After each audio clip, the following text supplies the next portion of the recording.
So I mean, let's spin down that rabbit hole a little bit deeper, right? So let's say final words of wisdom, right? Like say I'm an entrepreneur and I'm listening to you and I'm hearing what you're saying and I'm like, okay, I was thinking about getting into commodities, or I wanted to get into e-com. Like, what words of wisdom would you give to help me on my journey to continue to move forward? So first is be really clear on what it is you're trying to create, why you're trying to create it. And before you go into the how, make sure that what and why are rooted in things that bring you joy in some fashion or are stepping stones to get you to your joy. Because the what and the why then helps you determine the how. I want to start a company. Why? Because I want financial freedom. Okay. Why do you want financial freedom? Okay. Well, that's what you envision as success. Okay. How do you build a company that gets you financial freedom? Well, there's two ways. You can build a lifestyle company, or you can build a venture-backed company. Which one is more aligned with the type of financial freedom that you are motivated by? Mhm. Are you willing to get up to the plate and swing at the fences on the venture-backed game and have feast or famine, right? Or do you want a more slow and steady growth where there's still risk, but maybe more control? No bad answer, but the how comes after the what and the why, and the what and the why should be rooted in the things that bring you joy. And to get rooted in the things that bring you joy, I recommend people going out to a park or on their patio or wherever, just a quiet moment in their own room or their office, turning off all stimulus.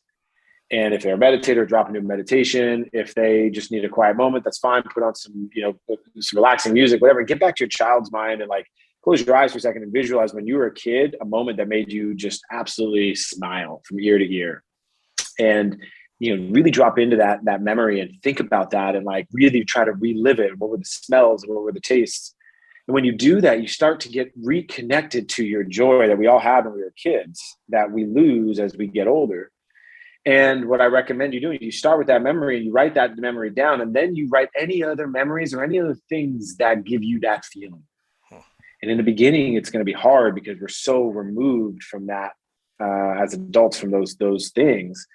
For me, it could be as simple as like a fresh fallen snow or like riding my bike in warm wind, right? I remember that as a kid.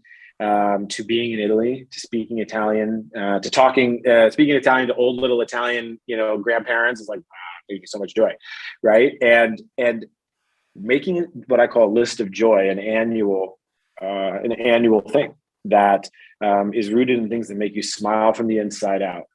And when you center on that, when you get into the what and the why, you can start to see, is that aligned? And this is what I do regularly. I do it every 3 to 6 months. I recenter. Am I on the right track? Am I on the right track? Is what am I doing? Why am I doing it? Still connected to my joy. And that helps keep us in line with with the true path that will make us, bring us the happiness that we're all seeking. And then I think the biggest one is just making sure you're solving a pain in the market. It's kind of that simple, and that you listen to the market. Don't be so stubborn with your vision that you don't listen to the market signals coming in. You have a business hypothesis, and then you have business realities. You have an opportunity to listen and adapt and evolve and adjust based upon the realities. So many entrepreneurs die on the vine and blame so many other things. And I was one of them because they didn't actually listen to the market. And it was their closed-minded vision. Now, are there exceptions to this rule? Of course, right? But this is my own experience and what I've learned the hard way over the last 15 years. And even myself, I'm recentering as we speak on my list of joy, in my what and my why, as I adapt my business to the changing market, making sure I'm going in the direction of the things that bring me joy. Because it's not money that brings me joy. It's the freedom and it's the connections and et cetera, right?